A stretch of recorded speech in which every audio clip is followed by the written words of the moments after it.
Hi hello റെപ്സോളിയ, എല്ലാവർക്കും പുതിയൊരു വീഡിയോയിലേക്ക് സ്വാഗതം. ഞാനിപ്പോൾ ഓടിച്ചുകൊണ്ടിരിക്കുന്നത് ഒരു BS6 KTM Duke 200 ആണ്. ഞാൻ സംസാരിക്കാൻ പോകുന്നത് നമ്മുടെയൊക്കെ വാഹനങ്ങളിലെ എൻജിൻ പ്രവർത്തിക്കാൻ അല്ലെങ്കിൽ റൺ ചെയ്യാൻ സാധിക്കുന്ന ഒരു കമ്പോണൻറ്റിനെ പറ്റിയാണ്. അതെ, സ്പാർക്ക് പ്ലഗ്. മെക്കാനിക്സ് ഈ കമ്പോണൻറ്റിനെ ഒരു ഹാർട്ട് ഓഫ് ദി എൻജിൻ എന്നൊക്കെയാണ് പറയുന്നത്.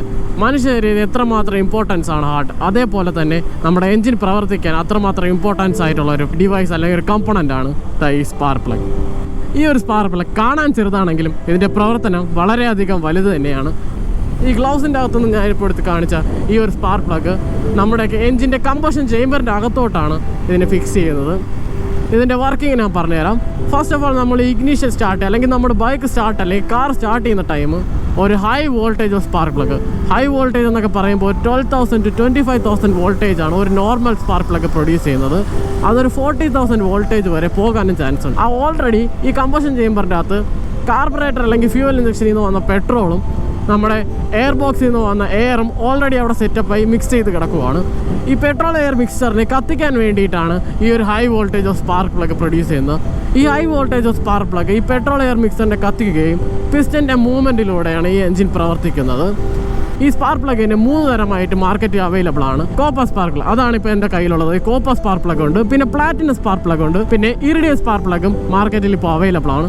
ഈ കോപ്പർ സ്പാർക്ക് പ്ലഗ് പറയുമ്പോൾ ഇതിൻ്റെ ഈ ഒരു ഏരിയയിൽ വരുന്നത് ഒരു നിക്കൽ അലോയ് ഇലക്ട്രോഡാണ് ഈ ഒരു കോപ്പർ സ്പാർക്ക് പ്ലഗിൽ ഉപയോഗിക്കുന്നത്. ഈ നിക്കൽ അലോയ് ബാക്കിയുള്ള 2 സ്പാർക്ക് പ്ലഗിനെ കമ്പയർ ചെയ്യുമ്പോൾ അതിൻ്റെ മെൽറ്റിംഗ് പോയിൻറ്റ് വളരെ കുറവാണ്. അതുകൊണ്ട് തന്നെ ഇത് അധിക കാലം ബാക്കിയുള്ള സ്പാർക്ക് പ്ലഗ്സിൻ്റെ കമ്പയർ, അതായത് പ്ലാറ്റിനം സ്പാർക്ക് പ്ലഗും ഇറിഡിയം സ്പാർക്ക് പ്ലഗിനെ കമ്പയർ ചെയ്യുന്ന ടൈം ഇതിൻ്റെ ലൈഫ് വളരെ കുറവാണ്. അതുകൊണ്ട് തന്നെ ഇതിൻ്റെ വിലയും വളരെ കുറവാണ്. ഇതിൻ്റെ വിലയൊക്കെ പറയുമ്പോൾ ഓൾമോസ്റ്റ് ഒരു 300 രൂപ മുതലൊക്കെ ഈ കോപ്പർ സ്പാർക്ക് പ്ലഗ് ലഭിക്കുന്നതാണ്. പിന്നെ വരുന്നതാണ് പ്ലാറ്റിനം സ്പാർക്ക് പ്ലഗ്.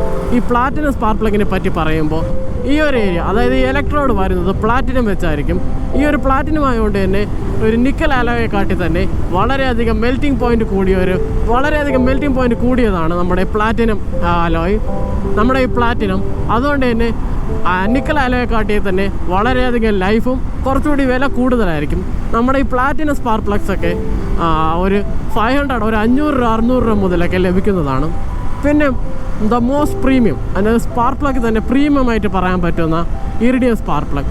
ഈ ഇറിഡിയം സ്പാർക്ക് പ്ലഗ് പറയുമ്പോൾ ഈ കൂടുതലും ഈ പെർഫോമൻസ് ഓറിയൻറ്റഡ് ബൈക്സിൽ അല്ലെങ്കിൽ കാസിലാണ് നമ്മൾ ഈ ഇറിഡിയം സ്പാർക്ക് പ്ലഗ്സ് യൂസ് ചെയ്യുന്നത്. കാരണം ഈ ഇറിഡിയം വളരെയധികം പ്രഷ്യസ് ആയിട്ടൊരു മെറ്റൽ ആയതുകൊണ്ട് തന്നെ ഇതിന് വളരെയധികം മെൽറ്റിംഗ് പോയിൻറ്റ് കൂടിയ ഒരു മെറ്റലാണ് ഈ ഇറിഡിയം. അതുകൊണ്ട് തന്നെ ഇതിൻ്റെ ലൈഫ് വളരെയധികം കൂടുതലാണ് ബാക്കിയുള്ള platinum copper spark plug compare ചെയ്യുമ്പോൾ. അതുകൊണ്ട് തന്നെ ഇതിൻ്റെ പ്രൈസിങ്ങും വളരെയധികം കൂടുതലാണ്. ഇതിൻ്റെ പ്രൈസിങ്, ഒരു ഇറിഡിയം സ്പാർക്ക് പ്ലഗിൻ്റെ പ്രൈസിങ് പറയുമ്പോൾ ഒരു 2,000 റുപ്പീസ് മുതലൊക്കെയാണ് സ്റ്റാർട്ട് ചെയ്തത്. ഒരു NGK ബ്രാൻഡ് പോലുള്ള ബ്രാൻഡഡ് ആയിട്ടുള്ള ഇറിഡിയം സ്പാർക്ക് പ്ലഗ്സ് ഒക്കെയാണ് കുറേ കൂടെ പ്രൈസിങ് അറിയതാവും. സ്പാർക്ക് പ്ലഗ്സിനെ കുറിച്ച് നിങ്ങൾക്ക് ഇപ്പോൾ കുറച്ചെങ്കിലും ഡീറ്റെയിൽസ് അറിയാവുന്നുള്ളൊരു വിശ്വാസത്തിൽ ഞാനിന്ന് വീഡിയോ വൈൻഡ് അപ്പ് ചെയ്യുവാണ്. Completely signing off.